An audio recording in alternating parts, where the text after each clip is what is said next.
Good afternoon and welcome to the judges, teachers, guests, and participants of FESIS 2023. Now, I'd like to introduce our judges today. The Chief Judge is Dr. Sakia Ibrahim, Jabatan Bahasa IPGK Datuk Razali Ismail, Kuala Nerus, Terengganu. The second judge is Ms. Nurema binti Muta from Sekolah Tuanku Abdul Rahman. And the third judge is Ms. Halaina binti Gapu from Sekolah Menengah Sains Banting. And I, Amir Safwan bin Muhammad Zamri from Sekolah Menengah Sains Tuanku Menawar, while the timekeepers Muhammad Ibrahim Adam bin Muhammad Saufi and Muhammad Aidil Muzaffar bin Azra'i are from Sekolah Menengah Sains Sultan Mahmud. Before we begin, allow me to read the rules. First of all, each team should consist of presenters and a technical assistant. The presentation must focus on the sub-theme assigned to the team. The duration of the presentation should not be more than 10 minutes. The bell will be rung once at the 9th minute and twice at the 10th minute. A question and answer session will be conducted after each presentation. Without further ado, I would like to invite St. Mark's Senior Secondary Public School, MEERA, BAGH, India, to present. Please welcome.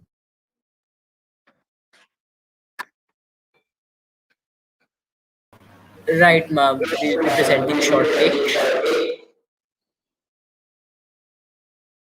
Yes, ma'am. We'll be doing so.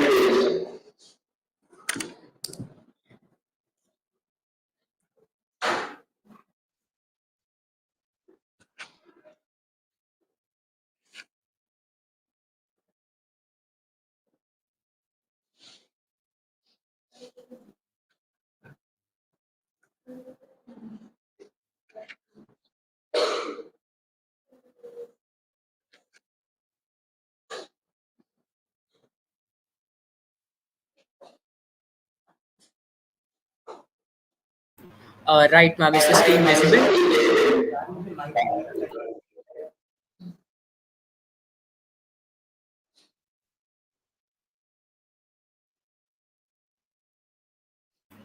Hello. Just a confirmation if the screen is visible. पीछे करो.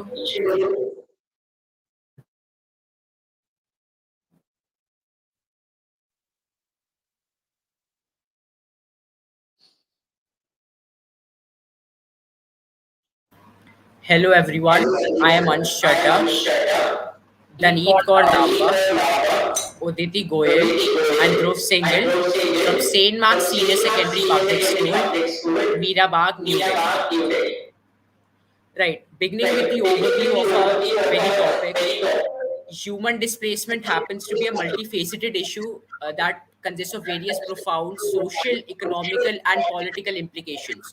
Whether driven by conflict, environmental factors, or socio-economic conditions, the displacement of individuals and communities has far-reaching consequences for both individuals and host countries. This issue demands for our attention and concerned efforts to address its root causes, providing support, and lastly, limited scrutinizing. To understand the subject matter in detail, we conducted a survey and various interviews.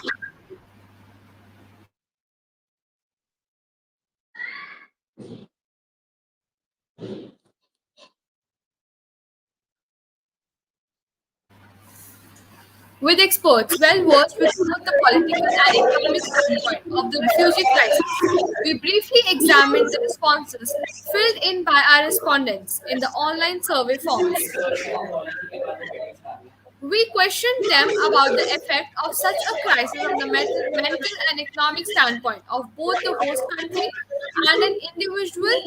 The same was followed by in-depth interviews where we received an exposed opinion our points from. Firstly, we have Ms. Harina Kaur as our economic expert.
Sorry, we can't hear the voice. Isn't the voice audible, ma'am?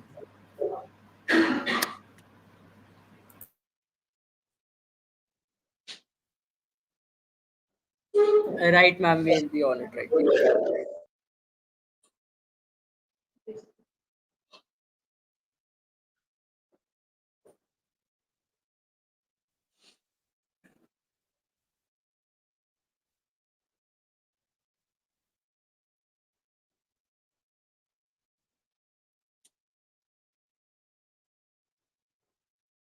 Okay.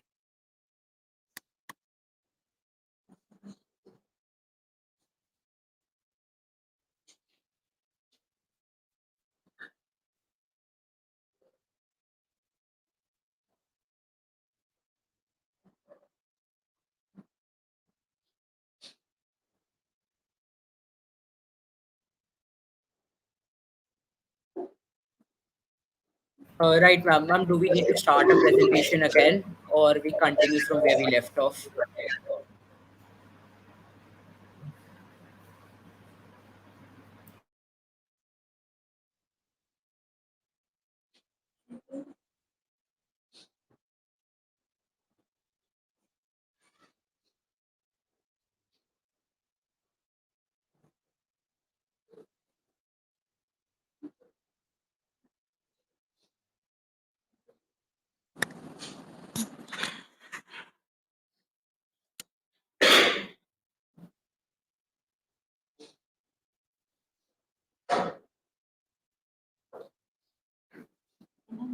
Ma'am, is the voice audible? We still can't hear the voice.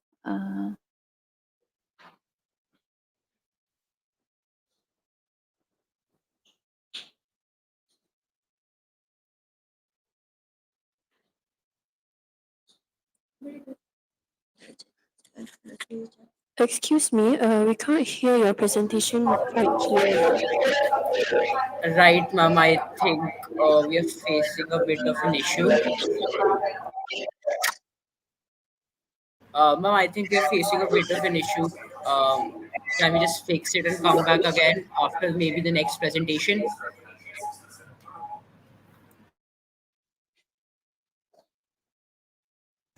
Ma'am, can we come back after the next presentation? We'll be sorting out our issues till then, if that is possible.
Without further ado, I would like to invite Sekolah Berasrama Penuh Integrasi GOMBAK to present. Please welcome.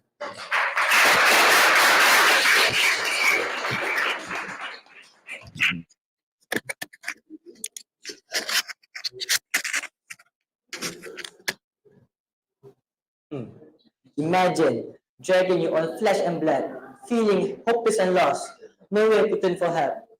The only choice you have is to end your life. I believe this is what the man was thinking when he decided to jump.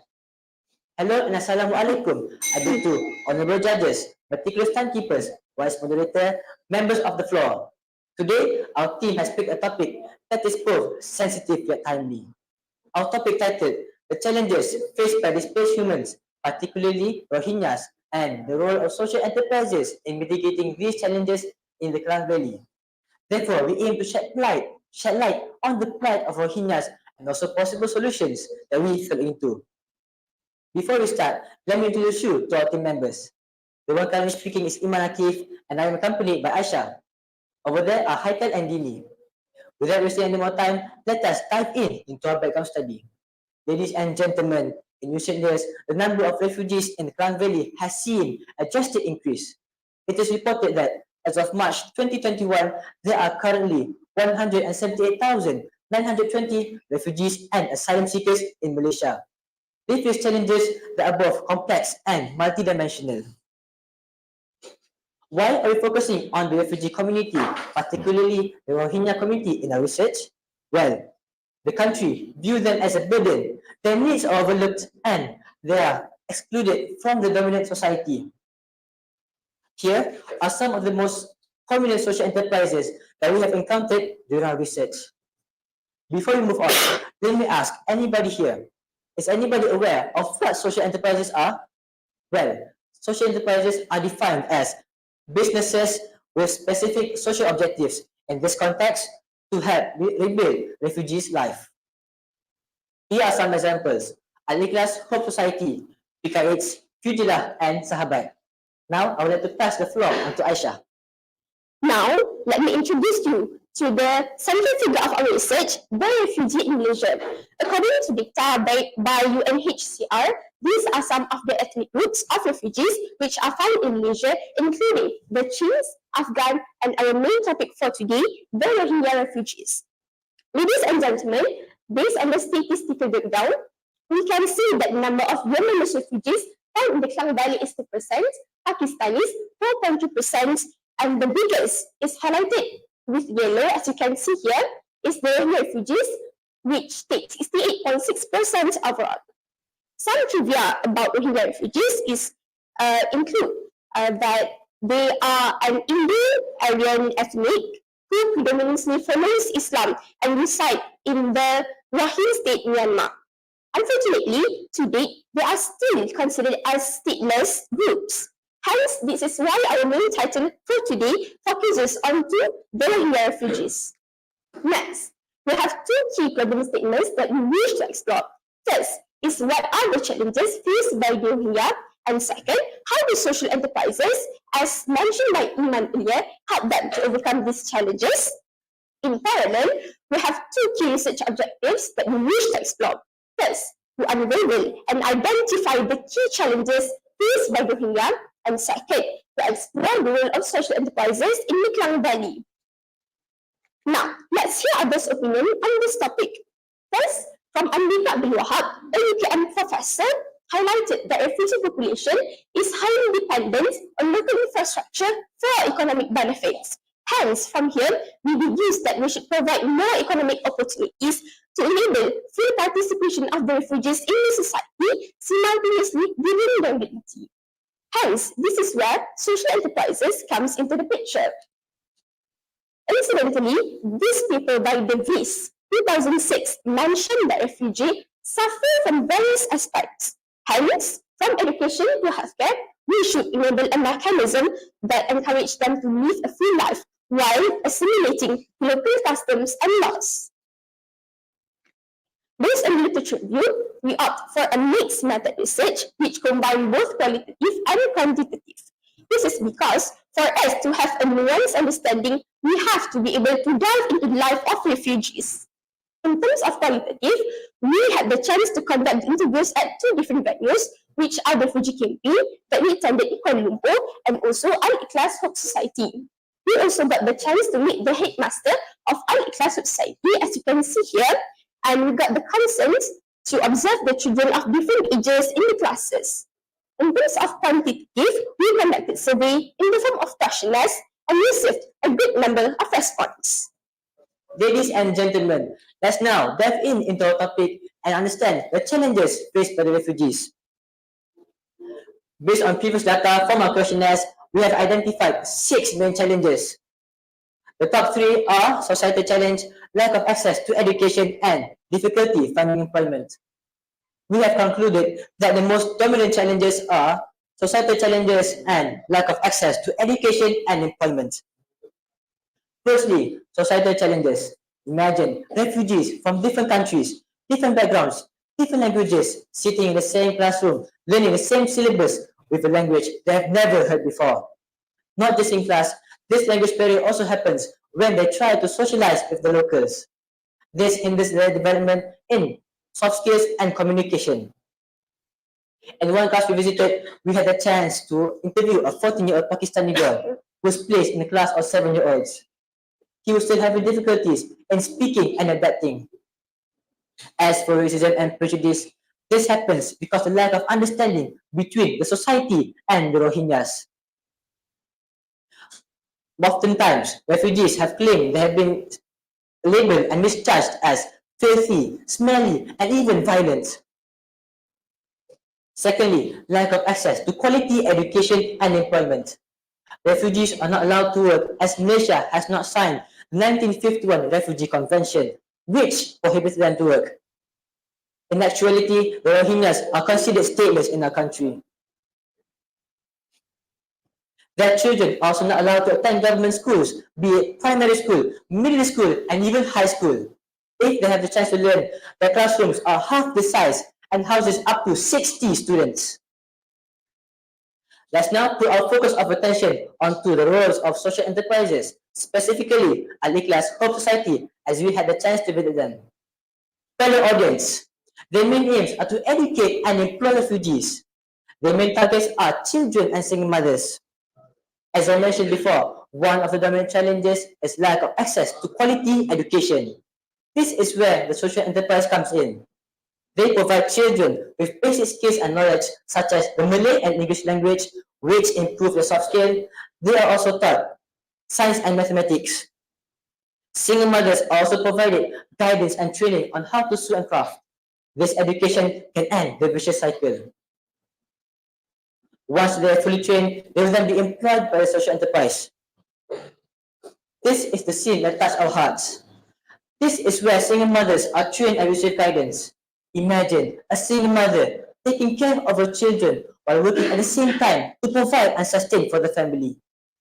Therefore, based on the challenges faced by the Rohingyas and the role of social enterprises in the Klang Valley that Iman has mentioned before, what are the actions that can be taken to reduce the difficulties?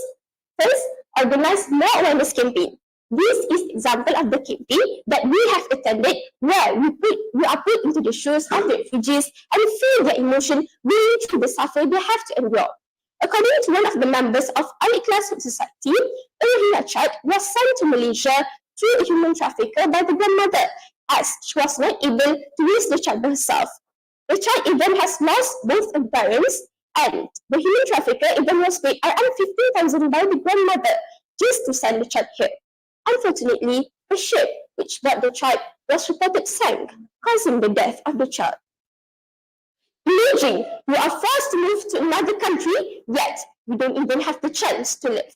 Hence, this campaign aims to create more awareness, hence, form a better understanding between the local citizens and the refugees regarding the issues, as I mentioned earlier. The second solution we would like to propose is public-private partnership. For instance, Yayasan Chowkit, which helps children who born through prostitution, is able to engage with these local companies such as Tesco and BAGH to support them. Hence, we propose to replicate the idea for any local public or private company, as well as universities, to partner with social enterprises like Al-Ikhlas Hope Society to fund the projects involving the Rohingya children and single mothers targeted. Ladies and gentlemen, in summary, this research is indeed alarming yet important for us all. We believe it timely, as we can see that the number of refugee population in Malaysia increasing year by year, yet we still remain clueless on how to react on this problem. It is of high hope that our research will open more eyes on the plight of this marginalized group instead of staying ignorant and keep on stigmatizing them. As we stated earlier, the solution, including the awareness campaign, should be executed effectively to reach the mass via social media, just to name a few. We aspire to see Malaysians and the refugees coexist in peace and harmony to make this world a better place. However, a big question remains here. Are we ready for this? That's all for us. Thank you.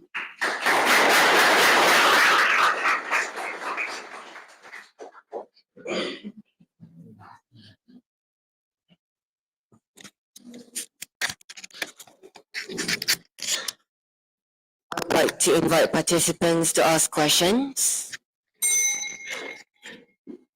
Any questions from you?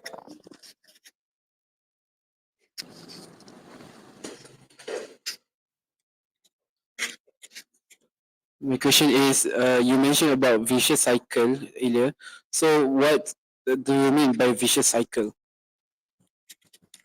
Thank you for your question. So vicious cycles is a life cycle where it begins in hardships and also ends in hardships. Let me give you an example. There's this family. The father is the sole breadwinner of the family. When the father dies, the mother have to take the responsibility. So, having no degrees or skills, the mother ends up in prostitution, for example, to feed the children. The responsibility to take care of the family now is given to the oldest child. While taking care of the family, the oldest child didn't get the chance to go to school. When the oldest child didn't get the chance to attend school, it means no certificates and no education. So when the oldest child grow older, maybe she will be succumbed in prostitution cycles, and that this is where the vicious cycles remains. Can I add something? Hence, by ending the vicious cycle, the refugees, it will create a better community with a better future for the refugees, as they have the same opportunities as us in terms of education and health. Any more questions?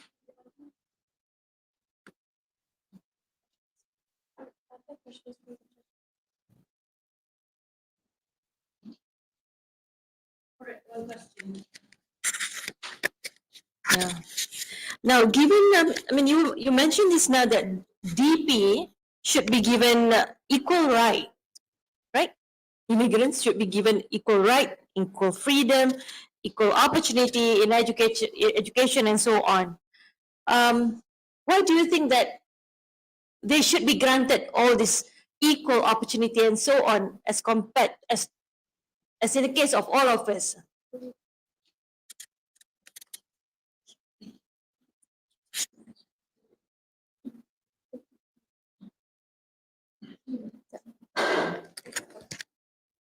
Okay, thank you for your question. So, in my opinion, I think that displaced humans, they are still humans. They deserve to have the human rights as we all have. We Malaysians, we are not stateless as they are. So we have the rights to education, the right to the right to freedom. We can do whatever we want. But displaced humans, they are stateless. They don't have the right to they don't have the access to education, as my friend here mentioned in the presentation before. So I think that's why we need to give equal rights to them, because all in all, they are still human. So they deserve human rights. I want to add something.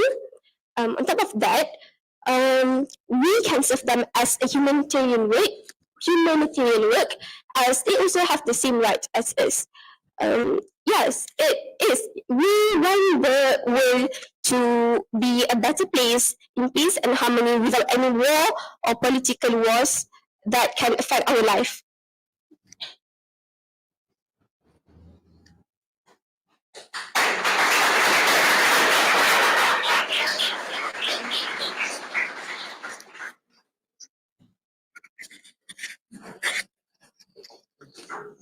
Thank you.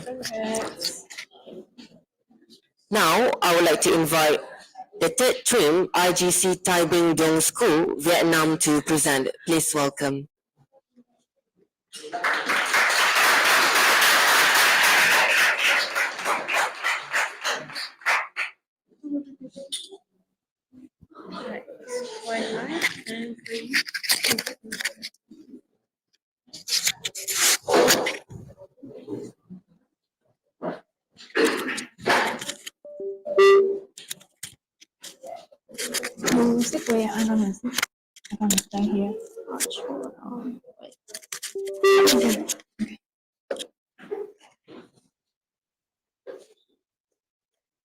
Right.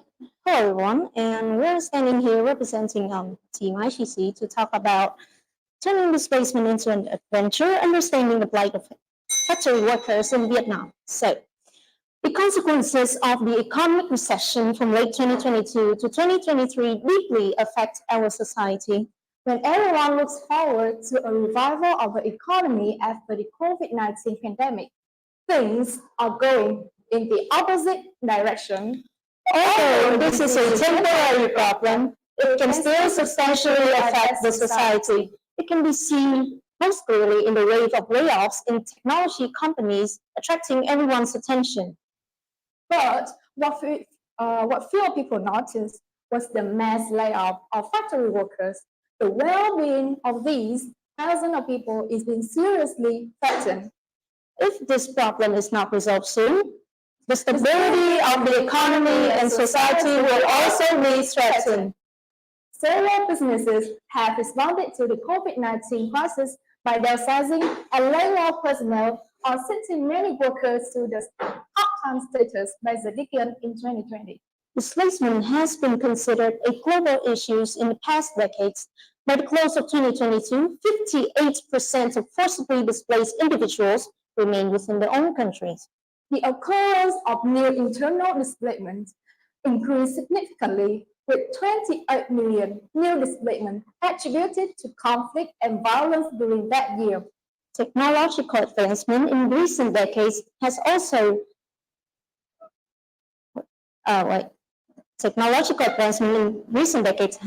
disrupted the job market, automating repetitive tasks with machines and displacing workers. And we can see here that job displacement can lead to long-term unemployment and economic inequality. And Nguyen Dong in 2019 has found out that although being pushed away from the rural home as a defensive attempt to reduce expenditure, the ultimate goal of workers when deciding to migrate is to have a better quality of life. The current situation of mass layoff of factory workers is the consequence of businesses not having enough orders. The impact of a family losing the main source of income due to both parents being unemployed was not limited to the parents themselves. It's also affecting the child. As the nation undergoes rapid industrialization and economic restructuring, a substantial number of factory workers, particularly in labor-intensive industries, find themselves facing unemployment and uncertainty about their future. This study ultimately seeks to contribute a valuable insights from policymakers and stakeholders in crafting effective strategy to safeguard the displaced workers' livelihood and maintain economic equilibrium. This study employs a qualitative research approach, specifically phenomenology, to explore and understand the lived experiences of displaced factory workers in Vietnam. We use the semi-structured interview as our research instrument, and in the analysis of data, we have data collection, data transcription, phenomenological reduction, semantic analysis, document analysis, and data integration. For our data collection, we have relevant documents, reports, and publications from reliable sources such as government reports, NGO reports, and academic study will be collected and analyzed to provide a broader context and validate interview findings. And for the results of our study, first we have Ms. Rida Quang, 51 years old, who shared that we were working normally when suddenly the company let us quit, while the company was still operating normally, still working overtime. Ms. Chu Thị Hân, 35 years old from An Giang. I have been unemployed for many months and have not found a new job. Fortunately, my husband is still working and has an income of 7 to 10 million Vietnam dong.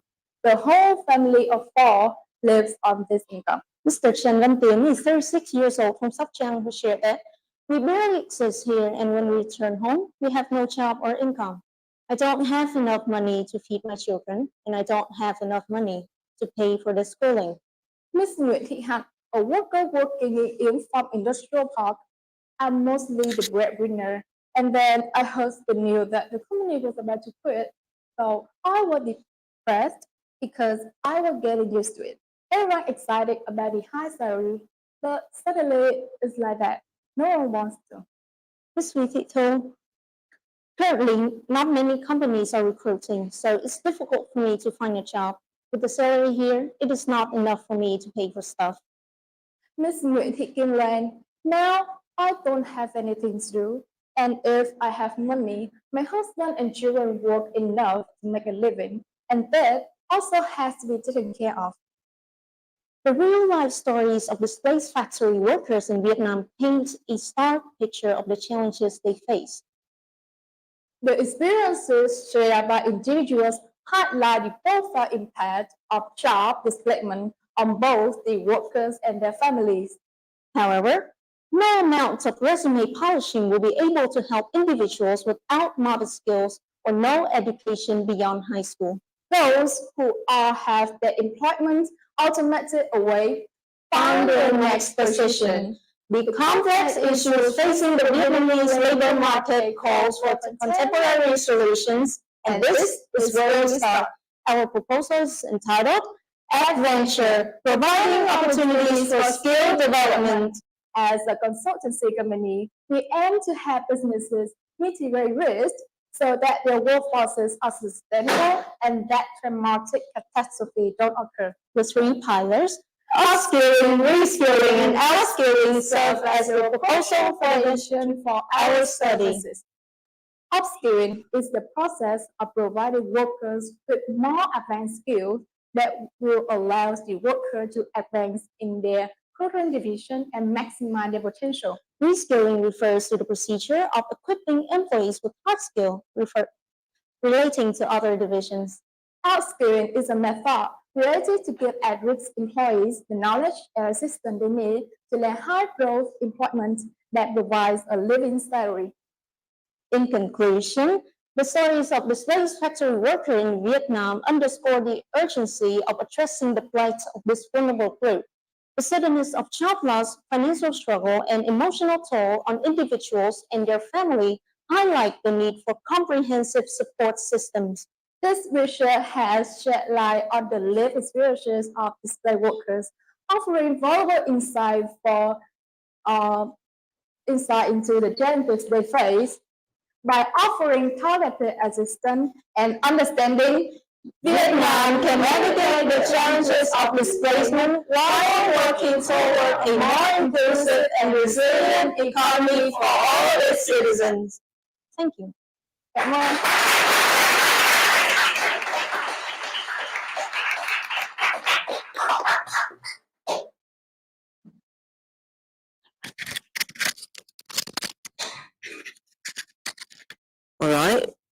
would like to invite participants to ask questions.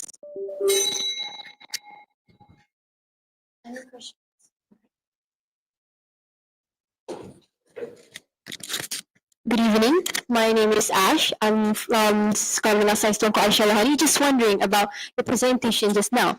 Earlier you mentioned about economy can be threatened. So I'm wondering how can it be threatened by human displacement? Thank you. Can you please rephrase your question? I didn't hear properly. Just now you present about how your economy can be threatened by human displacement. So I'm just wondering, you can tell me how can it be threatened? Sorry.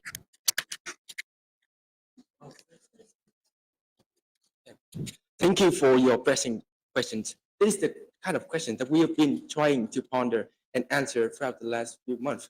And based on our finding, we have concluded that the economic has great impact on the livelihood and the life experience of factory workers.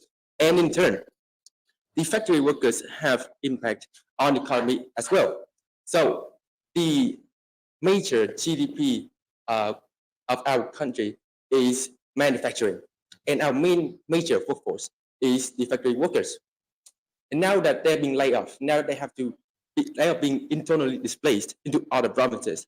It affected productivity, the amount of products that are being made, and finally affect the amount of GDP that we gained for the year. That's the question. Okay.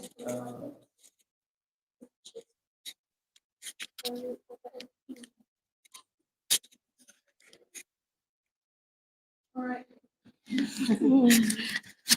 I feel obliged. You come all the way, right? Okay, now you did phenomenology, right, for your research design. Now, how has this experience doing phenomenology has enlightened your insight into this issue of human displacement? Thank you for your questions. Yeah, I feel this were a very personal questions, and to answer, yeah, we've been enjoying the process so far. So our research approach is qualitative, yeah, and our method is phenomenology. So we focus mainly on one phenomenon, which is the internal displacement of factory workers in Vietnam. And throughout the stories that we have interviewed, throughout the great experience that we have earned, we got broadened our knowledge so much, and we heard a lot of stories of the displaced workers. They may have been our neighbors, with our friends, our relatives. We couldn't know the various experience they're facing every single day, and we didn't know what action, what initiative we could have done. And now that we have learned all these stories, it give us ingredients to formulate our proposed solution. And we hope that our programs can help sustain the life of these workers and promise them a better life for the family and future.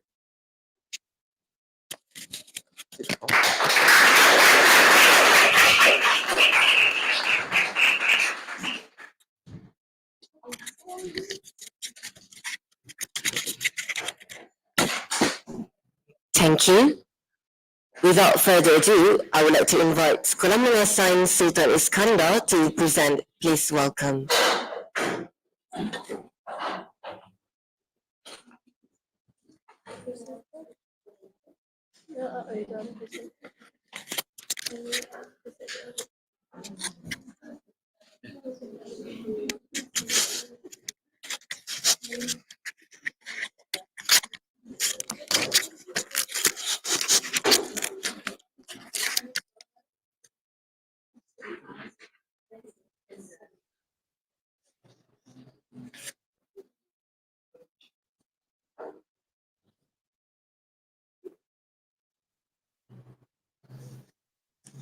Every individual will seize any opportunity that they see to enhance their own and their family's lives.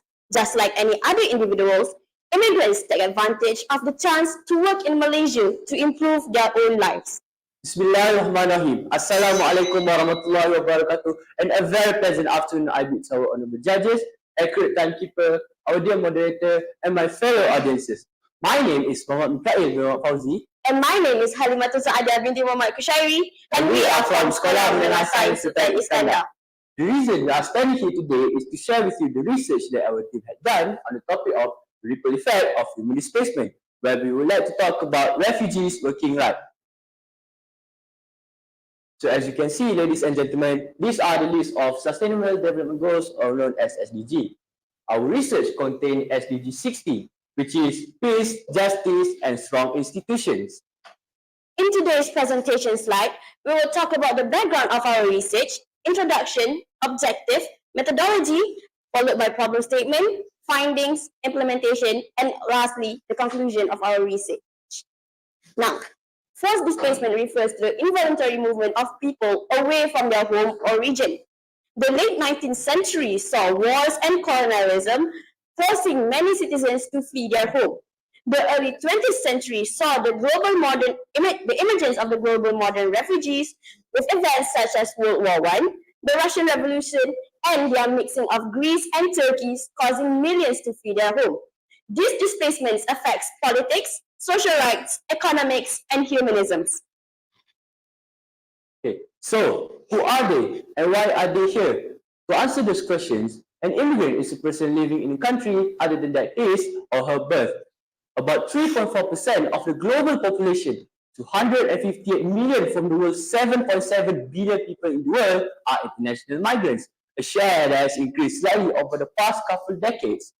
Almost 3/4 of immigrants are from less developed countries, and slightly more migrants move between a poor country than from a low-income country to a wealthy one. As you can see, ladies and gentlemen, these are the charts of the international migrant population, and it's increased year by year. Now, since the beginning of 1950s, Malaysia has been the apple to others' nations' eyes, as many immigrants come to our country not only to seek refuge, but also to create a better chance in life. And through the hardship of creating a better chance of life, many struggles to come into our country legally. They are prone and vulnerable to injustice and also discomfort. We believe that these people who came to our country illegally are treated the opposite than those people who came to our country legally. They are alleged in extreme stress conditions, causing that because they are pushed by inconsiderable people due to their status.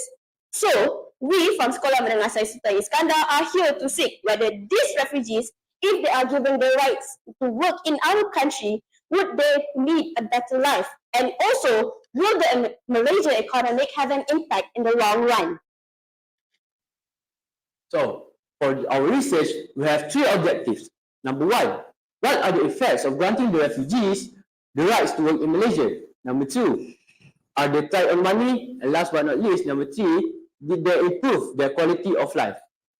Moving to our methodology, for this research, we have combined both open and closed-ended questionnaire and asked a few immigrants who are working in Malaysia.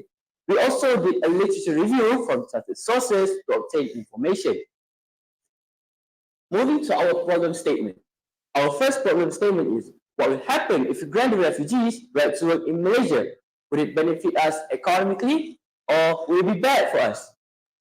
The answer to that question is yes, it will benefit us economically. Based on the research that has been done by the Institute of Democracy and Economics Affairs, if we grant the refugees the rights to work in Malaysia, it will increase their contribution to our public finance and also economy. They will contribute in around 3 billion ringgit by the year of 2024 in our annual GDP. The net contribution will be depend on the policy decision, including the foreign worker levy and also the maintenance of their refugees' healthcare discount. The tax contribution will also be increased until the 50 million ringgit if they pay tax each year by the year of 2024. Other than that, refugees are already potentially creating over 4,000 jobs opportunity for Malaysians. So, the negative labor market impact is likely to be limited and minor for other foreign workers and also less older educated Malaysians. So, but what benefits do working refugees receive? As you can see, ladies and gentlemen, based on the questionnaire that we have given out to immigrants who are working in Malaysia, These are our findings.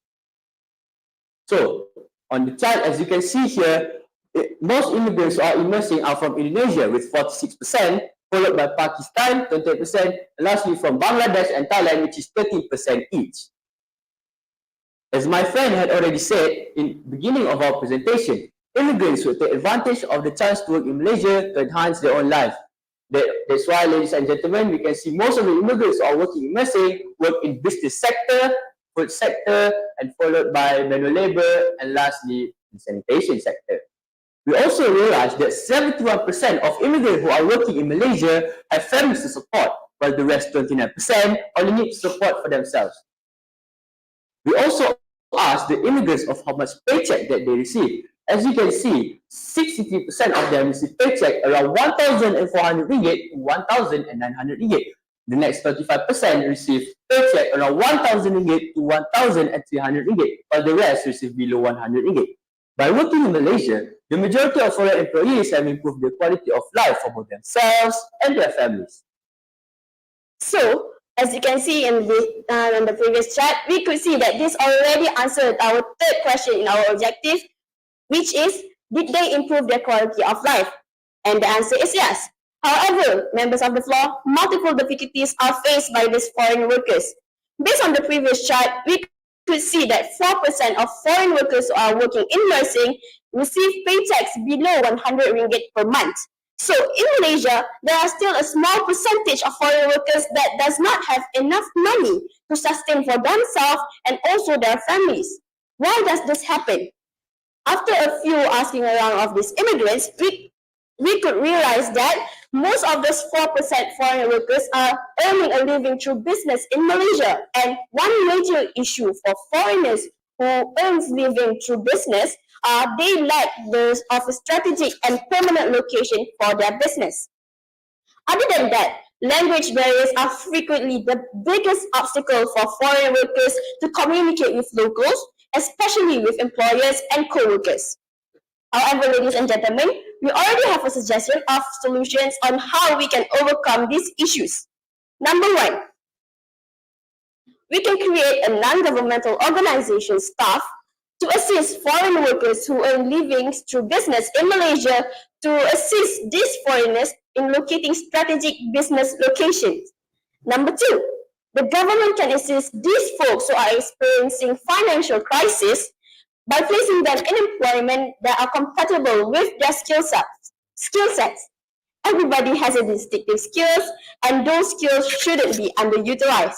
Lastly, in order to avoid issues with language barriers, employers must take the initiative to give foreign workers language lessons so that they do not have any problems to communicate with their co-workers and also clients.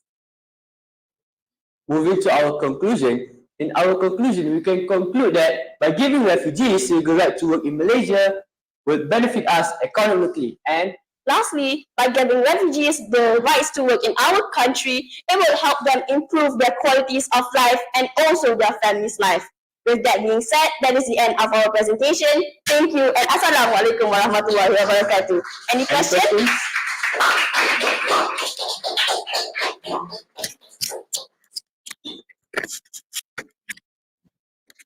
Questions from the audience?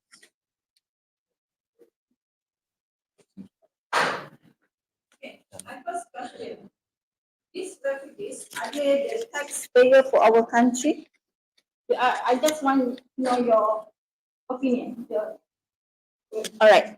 Based on our research and our opinion, most of these refugees that we are asking, these questionnaires, came to our country illegally. So we realized that if we give them the chance to have a legal document and staying here and give them the legal rights to work in our country, they would contribute in, as I said before, around 50 million ringgit to our annual tax by paying it each year by the year of 2024.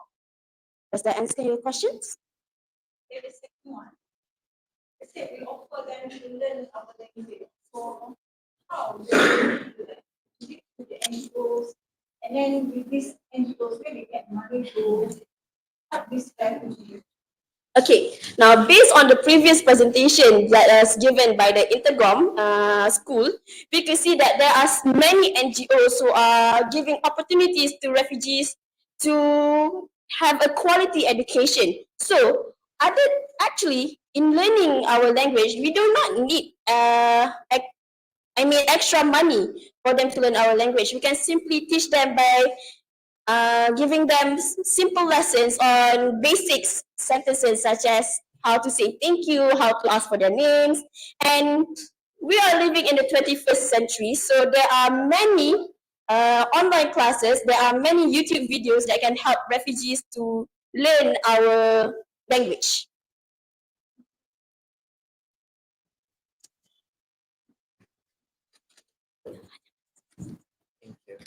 Hi, I'm Daniel from Semesta. I have one question regarding the job opportunities. What if the public local starts a riot where they think refugees are starting to take away their job opportunities? Okay, thank you for that question. I've been expecting that question actually. Now, as I said before, by giving these refugees the rights to work in our country, they are actually contributing in giving our Malaysian, our people, around 4,000 job opportunities. And actually, we do not need to put these refugees in employment that are big, say like giving them the rights to work in restaurants or anything. The most basic skills that everybody in this world have is by cleaning up our surroundings. So we can give these refugees the most basic and actually the most high, one of the work job that have salaries that are really can help improve their lives, such as cleaners. They receive around 1,500 ringgit per month if they are working in sanitation sectors. So the least we can do to help these refugees to improve their lives is by placing them in employment that are suitable with their skill sets. Does that answer your question? Yes, thank you very much.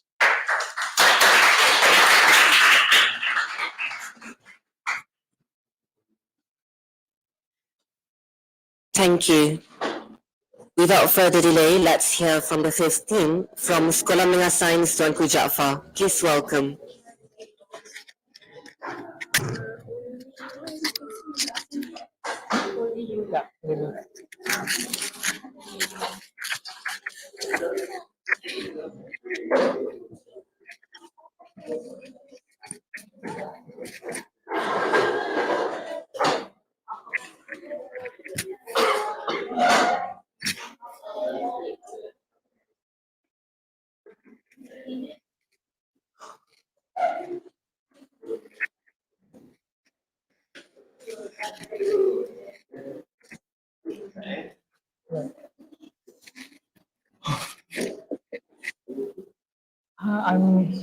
I'm not usually in these parts, so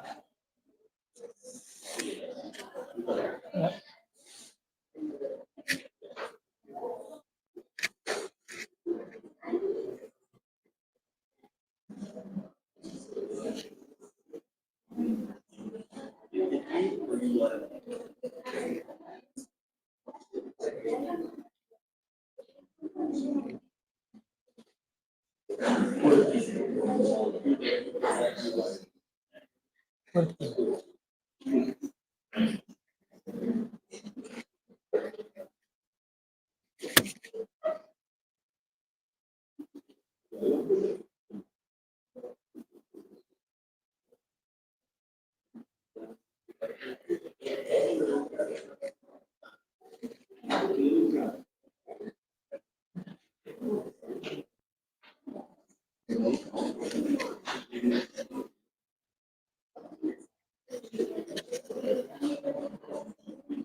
Check 1, 2.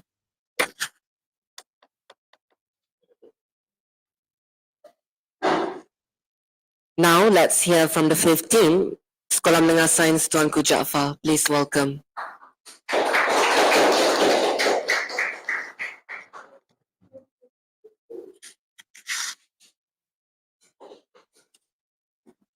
Human displacement. Human displacement is a very concerning issue that has been ongoing in every corner of the world and is affecting the globe substantially. In our opinion, human displacement has caused negative effects on the global peace and prosperity. In order to reduce this, human displacement must be dealt with extreme caution and with the right measures. Before we continue, I would like to pledge a very good afternoon to the judges and to all the respective people in this room. In this presentation, we will be talking about the Sustainable Development Goals number 16, which focuses on peace, justice, and strong institutions. It is a human right for us to be free of fear from all forms of violence and feel safe wherever we go, wherever we stay. So let's start from square one. Human displacement refers to the displacement of individuals or groups due to various reasons. As an analogy, a flower is planted into a pot. As the flower grows, the pot can no longer hold the flower, as it needs more nutrients and more space. So the flower is then moved to a bigger pot with hopes that it can grow healthily. But in this context, instead of flowers, make it humans. There are two objectives in this presentation. The first one, using data analysis to look at the factors and effects of the human displacement. And second, finding ways to reduce the number of cases of human displacement. What we're looking at right now is a graph that shows the number of forcibly displaced people over the last 10 years. Ever since 2012, it has already seen a concerning amount of 42.7 million cases. And over the years, it has shown no signs or no patterns of the numbers going down anytime soon. And by 2022, it has already reached a whopping amount of 108.4 million cases. This situation cannot be looked with one eye. So without further ado, let us start with our first case study, the Tigray War. So what is the Tigray War? The Tigray War was a war that was fought in the northern region of Ethiopia, located in East Africa. This war spanned for 2 long years. The main cause of this war was the ever-growing tension between the Tigray People's Liberation Front, the TPLF, and the Ethiopian central government. Allegations of human rights abuses, including massacres, displacement of civilians, etc., have been reported all over the conflict, all over time during the conflicts. Plus, the involvement of Eritrean forces have been further complicating the conflict. So how did the war start? In November of 2020, the Prime Minister of Ethiopia had accused the TPLF of looting its military assets, even when he had no proof of them doing so. In order to stop the Prime Minister from meddling with the affairs, the TPLF attacked the federal government's military base. Instead of fixing the situation, it only made things worse.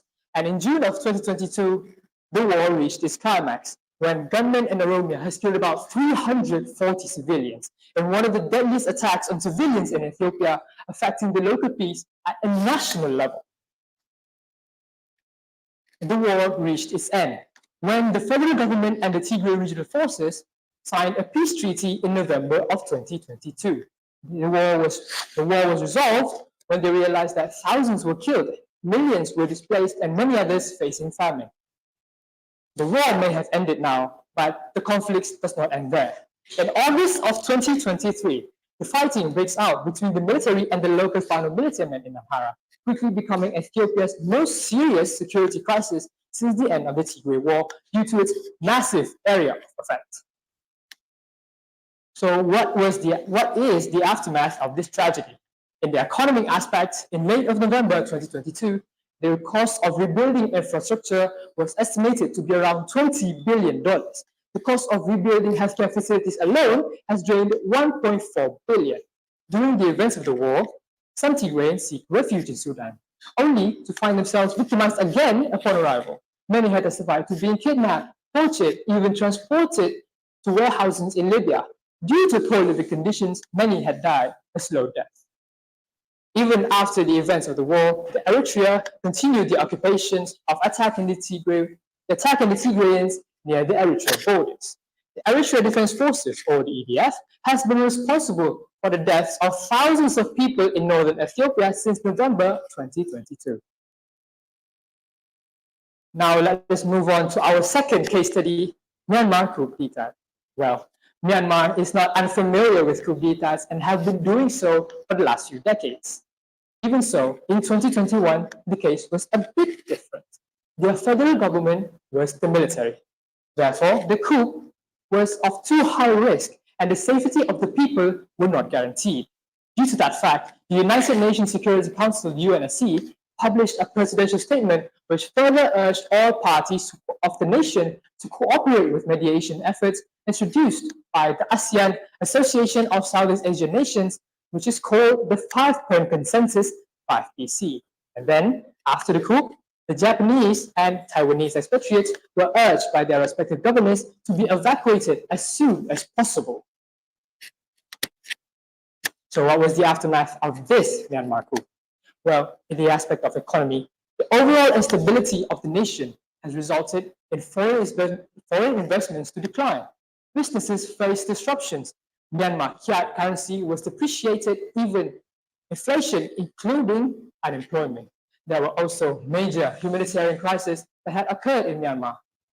Displaced populations in Myanmar struggled to access basic necessities and had experienced severe psychological trauma.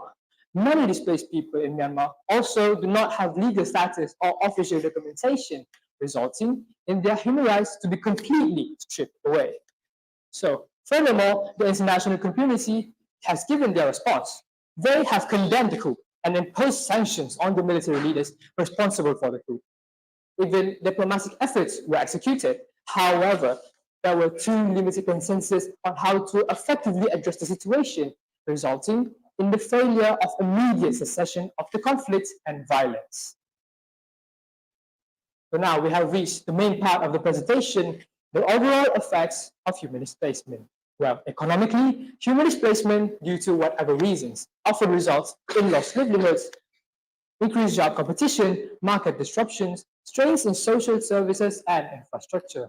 Additionally, the economic consequences due to displacement may result in the loss of skilled workers and entrepreneurs, hindering economic development. But it can also lead to the growth of informal economies. Economic consequences due to displacement can be long-lasting and require coordinated efforts from humanitarian organizations, governments, and communities alike to mitigate and address. And in terms of education, displaced populations can overwhelm schools in the host community, leading to overcrowded classrooms and resource shortages. Meeting the needs of diverse refugee populations may require extra support in financial and manpower for language and cultural integration. Even social dynamics and differences can affect the learning environment as a whole. On the good side, efforts to integrate refugees into the host community might lead to positive cultural exchanges. Nevertheless, you cannot deny the fact that facing challenges are inevitable. Well, building social cohesion between the host community and the refugees can be fairly arduous, and the increasing number of refugees might even attract the attention of criminal networks. Young refugees, especially, can be the targets of recruitments by extremist groups for radicalization efforts towards the government, posing a potential threat to the local security of the host community. So what are the possible solutions that we have come up with? Number one, on the aspect of political and economic support, the United Nations or the UN can provide support to countries transitioning from conflict to peace, helping stabilize economies and governments. This is vital to assure the displaced people to come back to their home country knowing that the country is now safe and sound. By having conflict resolution frameworks, the UN can also support the development and the implementation such as peace treaties, ceasefires, and even dialogue sessions, so that both parties, or all parties in that matter, can acquire a unanimous agreement. But as a last resort, we will be providing them with as much humanitarian aid as needed. For example, United Nations Human Rights Council volunteers can help provide fundamental needs to the group of people that has been displaced, so that the group of people this can help them to survive and become a form of models, so that they are hopeful for better human rights in the future. In conclusion, human rights is a very serious issue and has been occurring for a very long time. This study requires that human displacement has offered too much liabilities that overrides their assets. We need to take immediate action. As a united community, we need to shun the political leaders that settle for conflicts and fight for the rights of the displaced people to reduce the number of cases of human displacement that break the cycle, thus with hopes to achieve global peace and prosperity. Thank you.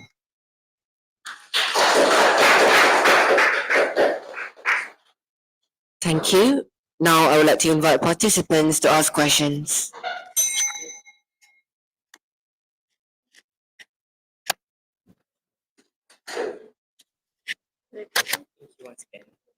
Hi, once again, I'm Daniel from Star. I'm very interested in your topic, but can you explain more on the methodology you have utilized during your whole research? All right, thank you for the question. So the methodology we used was comprehensive and more to qualitative research based on the articles and reliable sources, such as The Guardian and the Forbes from the US.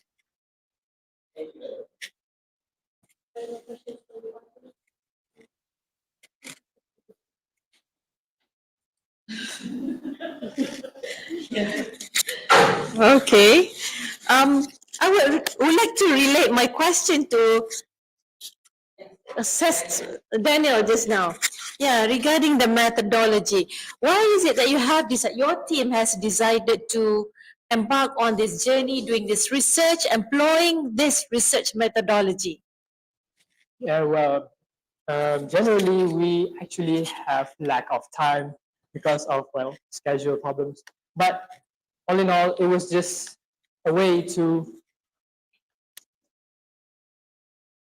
address the situation in Ethiopia and Myanmar, to expose that human displacement is not just a local thing, that it can also affect it in the global level, so that we as the people in a free country should fight for the people who have been displaced, and also as a country that have displaced people itself to fight for the rights of the displaced people. Given opportunity in the future, Yes. would you still pick up what you call this research methodology for your future research? Perhaps. Do you still conduct any other research using this research methodology, or would you like to try on some other? I would rather try some other ways of research. Okay. All right. Thank you. Thank you.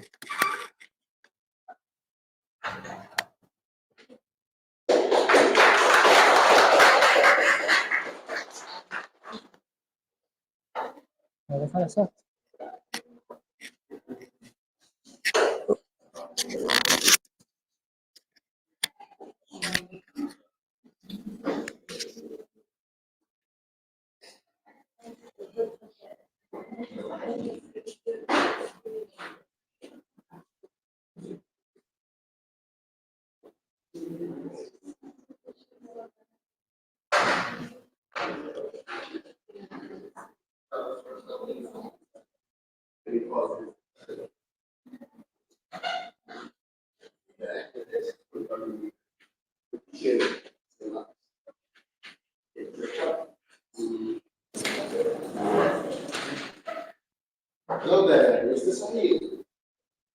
Can you please get into the studio that you need to start? Yeah. Right, that's okay. Okay.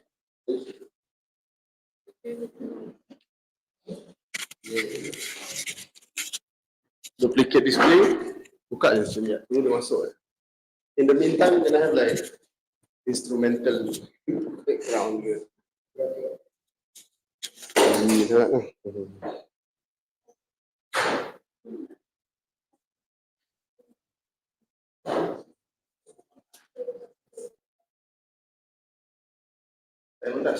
Instrumental. Sementara dulu. Sampai kita boleh cek kita punya output. Okay. Itu fungsi selesai saja. Ini ada yang apa? Sama boleh je.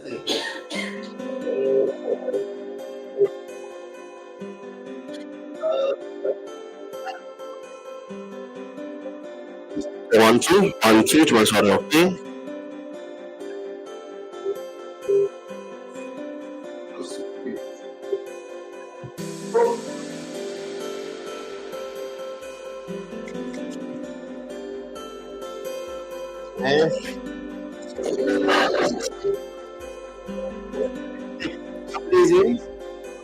Lagu.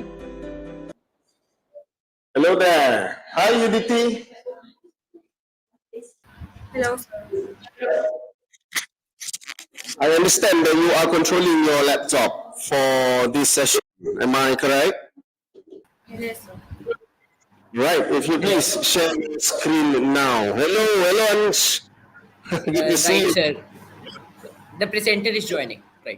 He's joining. All right. Good to see people are coming in. Welcoming Dhruv. Hi, Dhruv. Can you hear me, sir? Yeah, if you could position yourself a little bit to your left. Right. Hi. Daniel, is it? Hello, Daniel.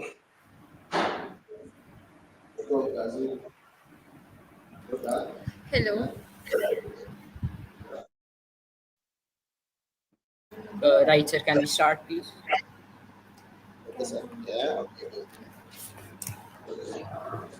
Sir, can we start with the presentation? Right, all right. So much students. Okay, who's controlling again? UDT, right? Controlling slides or Ansh? Sir, Dhruv is controlling the PPT. Okay, all right. Can you please present your screen now? Yes. Hello. Right, all right. Thank you very much. I was informed that a video just now. Can you try them now, please? Right, sir. We'll do it. Just try the video one time.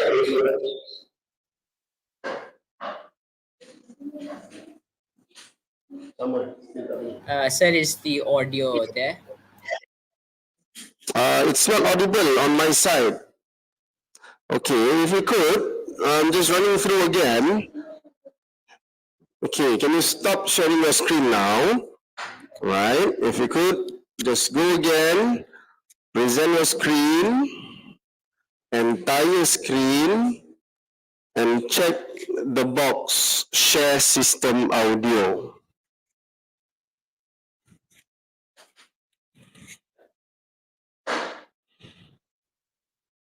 Okay, get back to StreamYard. Alright, get back to StreamYard and press the button stop sharing. Okay, repeat the process one by one. First, click present, and then share screen. And then you could see 3 tabs at the top. right? The one window. Dia terus share. Okay, boleh. Tengok ya. Alright. Have you ticked the share system audio box?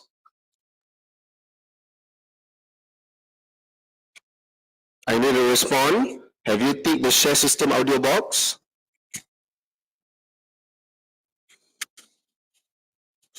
I think he can try unmuting once and then share. Can you hear it now? All right. Okay. Okay, can you?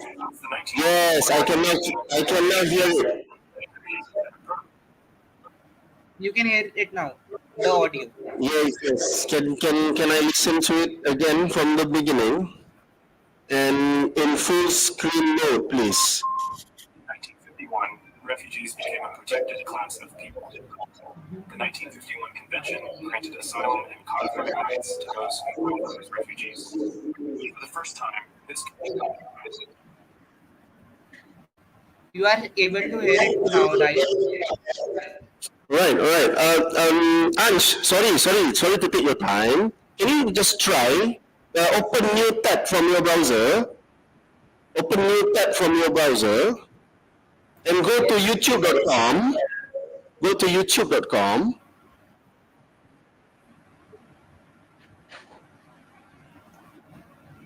I'm not. Yes, sir. I couldn't see that you are opening YouTube. I'm afraid that you are not sharing your entire screen. Acha, Dhruv will be doing it. Ah, okay.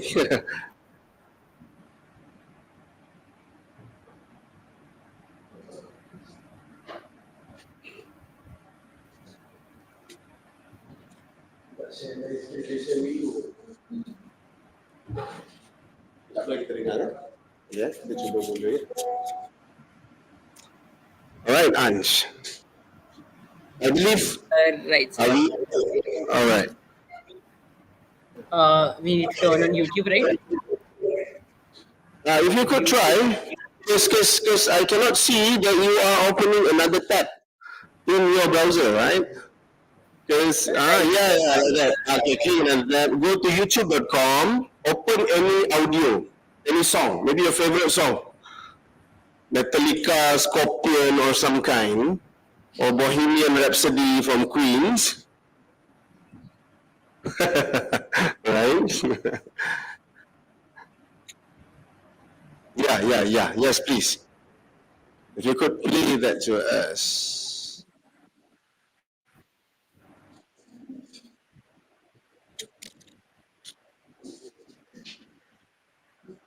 I hope it's audible, sir. It's not audible. Okay, never mind. That's only a way to troubleshoot. But if you could please and again, let's have a look at your presentation again and play the video, please.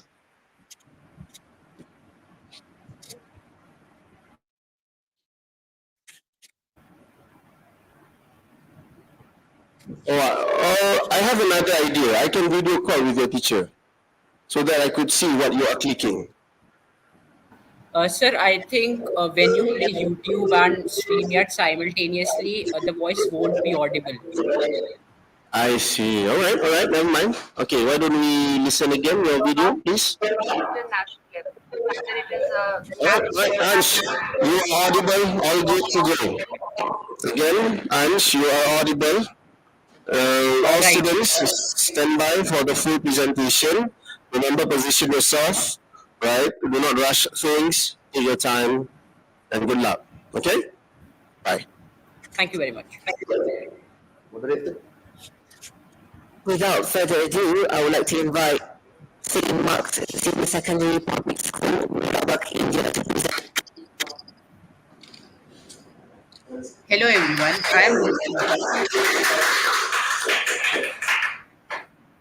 I am Anshatha. I am Daneet Kaur. And I'm Aditi Goyal. And we are from St. Mark's Senior Secondary Public School, MEERA, BAGH, New Delhi, India. Now, Human displacement happens to be a very multifaceted global challenge that has profound social, economical, and political implications. Whether driven by conflict, environmental factors, or socioeconomic conditions, the displacement of individuals and communities has far reaching consequences for both the host country and the individual. This issue demands our attention and concerned efforts to address its root causes, providing support, and lastly, limited scrutinizing. In 1951, refugees became a protected class of people. The 1951 Convention granted asylum and codified rights to those who qualified as refugees. For the first time, this convention outlined the international community's responsibility to protect these victims of persecution. Since the 1951 Refugee Convention was enacted in the 67 Protocol, the number of people displaced has skyrocketed globally. The geography, scale, length, and reason of displacement have expanded and diversified. Forced migrants are internally displaced persons and increasing the environmental disaster. They flee famine-like conditions. They are women and children fleeing as these root causes expand, safety and stability and To understand the subject matter in detail, we conducted a survey and various interviews with experts well versed in both the political and economic standpoint of the refugee crisis. We briefly examined the responses filled in by our respondents in the online survey forms. We questioned them about the effect of such a crisis on the mental and economic standpoint of both the host country and the individual. The same was followed by in-depth interviews where we received an expert opinion to clear our viewpoints for the topic at hand. Firstly, we have Ms. Harinder Kaur as our economic expert.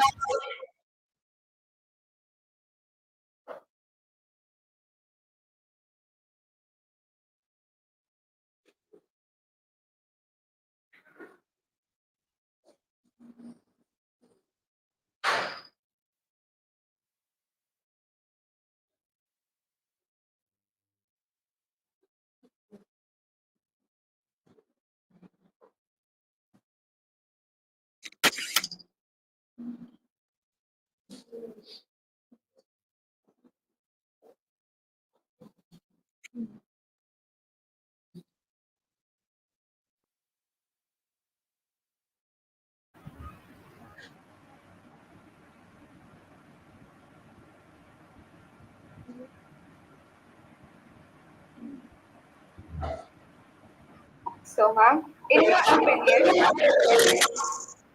local economy of both the countries has shaped all right. Hello. I find this a very challenging topic nowadays because there is so much disturbances going on at the international level. Whether it is a natural calamities, you can say, or you can talk about anything which is related with the human factor, like we are having violent conflicts, we are having the armed conflicts, like Afghanistan. So many human parts, human resources been displaced. It's an experience which the country faces and undergoes a process of displacement and disempowerment. And this displacement has a potential to dismantle and destroy the basic social economic structure of a country.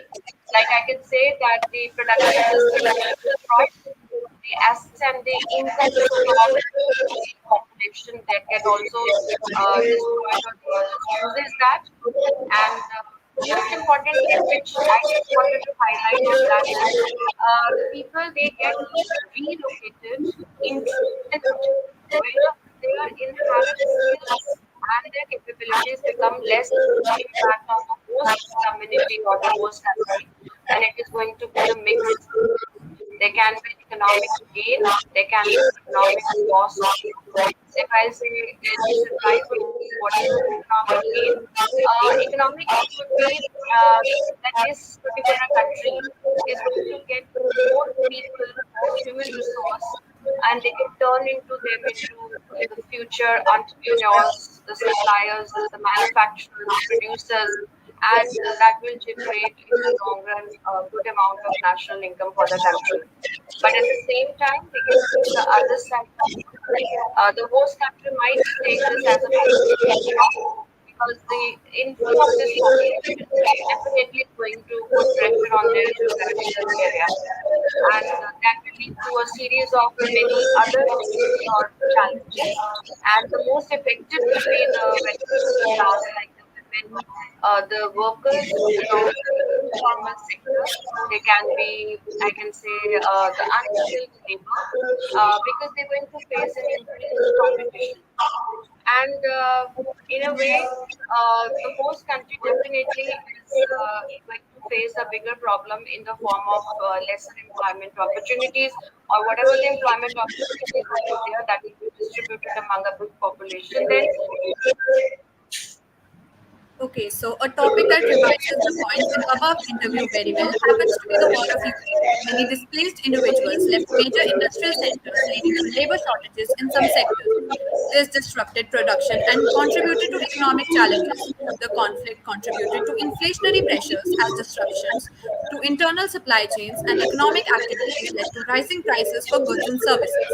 Overall, the conflict disrupted economic activities in affected regions, leading to damage to infrastructure, reduced agricultural production, and decreased industrial output. Now it's time for our political science expert, Mrs. Sapna Malik. For you will be, do you think that the crisis of displaced communities leads to political instability? That means that the politicians may see this as an opportunity to criticize the government and also their please comment. So thank you for this question. Here I will that while we are talking about this, we need to understand there are two different sets of problems. One is the problem that displaced people are facing, escape from their parent country and they are seeking refuge in another country. Now there is another problem also, and the another problem that's being faced by the host country, which variably is for example, here I would like to mention when India and Pakistan, during that time, lakhs of people from Pakistan migrated illegally. Now you can understand at that time, India was also not very and and at that time, and it settled within our borders, as well as economic as well. Even currently, there are able to who are very specific of their parent country, that is Myanmar, and they are also taking shelter in this. So it is an adjoining country of those countries which have their own set of problems. So definitely influx of this people, although it's a humanitarian crisis, it creates some amount of political disturbance, economic disturbance. Then apart from that, what happens is there is a huge mobility. Like what is going to be the status of these people? Because after all, they are human beings. They have their families, they have their they want jobs, they need to. So the host country has to have Again, the topics discussed happen to shed a light upon the ongoing Rohingya crisis. There are two aspects that we can see this issue from. Political sensitivities. The Tibetan issue is highly politically sensitive due to China's territorial claims over Tibet. Some countries may be hesitant to accept the Tibetan refugees for fear of straining diplomatic relations with China. Lack of awareness. Many people may not be fully aware of Tibetan culture and the unique challenges faced by Tibetan refugees. This lack of awareness can lead to a lack of interest in providing support. Now, beginning with the survey questions, the first question we have for you is, why do you think that the countries are reluctant to accept displaced individuals? Now, I think it is to be taken into due consideration that a country for facilitation of livelihoods of such displaced persons must consist of economic as well as structural resources. Hence, you can say economic concerns happens to be the most voted out of the three at 40%. followed by security concerns coming in at 32% approximately. The second question we have for you is, Okay, so the second question is, with the presence of displaced communities, do you think it leads to political instability? So, from the respondents, we get to know that 54% were in favor of this statement, whereas 20% were against the statement. In your opinion, how does displacement impact the local economy of both the host community and the displaced population? Most of the people were in the favor of structural productivity, whereas parallelly, many people agree to straining of local resources and infrastructure. right, the last question we have here is where most of the people have a neutral stance if the government policies for the displaced individuals happen to be satisfactory. Now, coming on to, we have the international level, the role of the international bodies. Right. So, at the international level, the United Nations has been quite successful in the establishment of various subsidiary bodies like UNDP, OCHA, or UNHCR, effectively supporting durable solutions, providing leadership for development, humanitarian aid, and peace building on multiple levels. The functions have been very well adapted. Various examples for the same is the South Sudanian crisis and the Afghan refugee crisis, where the cluster approach at the international level has been facilitated. Right. Whereas root cause has also been identified, especially for refugee crisis.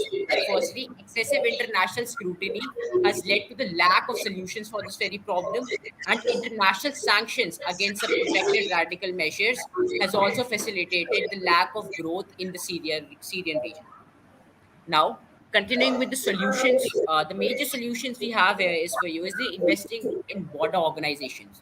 I think the need for facilitation of unregistered refugees are not allowed to enter the political borders.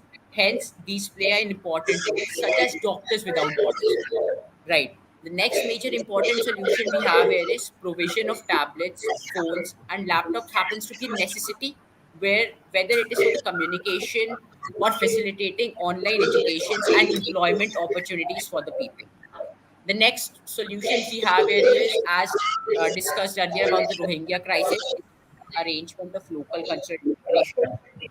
Next, we have for you is the involvement in the decision-making processes of the government. So the person will know his problems better than the government. It's quite understood. Second last, we have necessary registration for the refugees. This rightly means to give them a legal status that makes them a citizen of that very country. Lastly, it is quite self-explanatory in itself, compulsory education and healthcare facilities. For this, impacts the employment opportunities for the person in the long run. Thank you very much.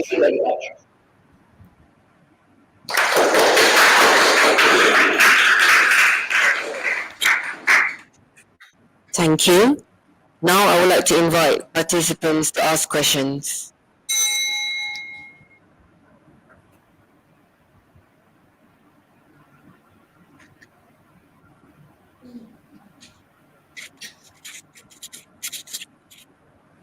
Okay, thank you so much. Can you hear me? Yes, ma'am. Thank you. Okay, you did the two interviews. May I know what can you conclude from the interviews? Yes, ma'am, there was definitely a conflict from the interviews. You might have heard our economic expert take two considerations into aspect, the positive income growth and the negative income growth. And on the other hand, Ms. Sapna Malik identifying the legality procedure. Right. I think because with the legality procedure in place, this will directly help the positive income gap of the country.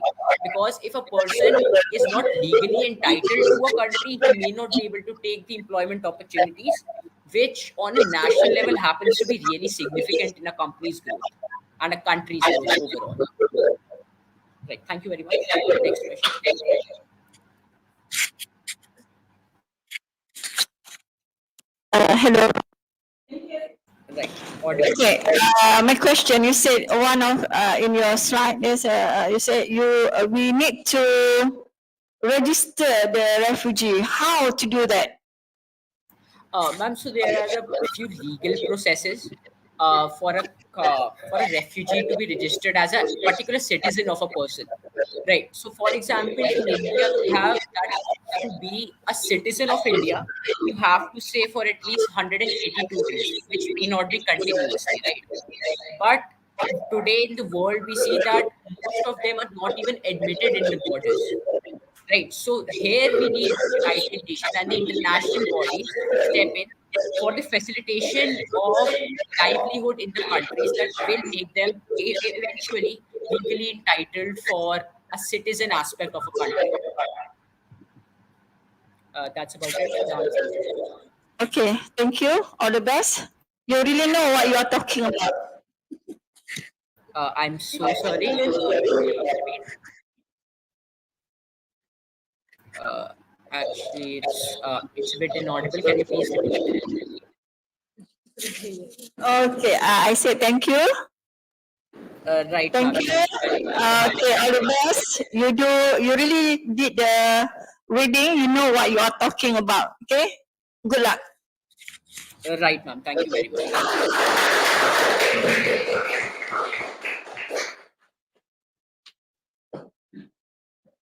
Thank you everyone for the thought-provoking presentations. Thank you to all judges for your time, and thank you everyone for joining us on this special occasion. Your presence adds to the joy of this moment. That's all from me. Thank you.